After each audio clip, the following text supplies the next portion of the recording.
പിലാത്തറ കുഞ്ഞിമംഗലത്ത് വർക്ക്ഷോപ്പിൽ വൻ തീപിടുത്തം. കുഞ്ഞിമംഗലം താമരംകുളങ്ങരയിലെ കാർലാൻഡ് വർക്ക്ഷോപ്പിലാണ് തീപിടുത്തമുണ്ടായത്. അറ്റകുറ്റപ്പണികൾക്ക് കൊണ്ടുവന്ന വാഹനങ്ങൾ കത്തിനശിച്ചു. കുഞ്ഞിമംഗലം താമരംകുളങ്ങരയിലെ കാർലാൻഡ് എന്ന സ്ഥാപനത്തിലാണ് തീപിടുത്തമുണ്ടായത്. അറ്റകുറ്റപ്പണികൾക്ക് കൊണ്ടുവന്ന വാഹനങ്ങൾ തീപിടിച്ച് നശിച്ചു. പയ്യന്നൂരിൽ നിന്നും എത്തിയ 2 അഗ്നിശമന യൂണിറ്റുകൾ 3/4 മണിക്കൂറോളം പ്രയത്നിച്ചാണ് പൂർണ്ണമായും തീയണച്ചത്.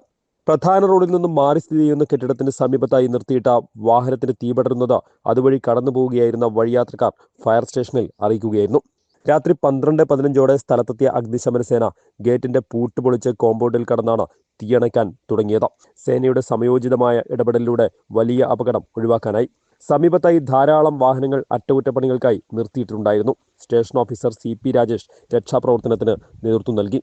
Grade assistant station officer PK Ajith Kumar, senior fire and rescue officer Murali N, fire and rescue ഓഫീസർമാരായ സത്യൻ P ഷൈജു, അഖിൽ KB, കലേഷ് വിജയൻ തുടങ്ങിയവർ നേതൃത്വം നൽകി. News bureau, Payyanur.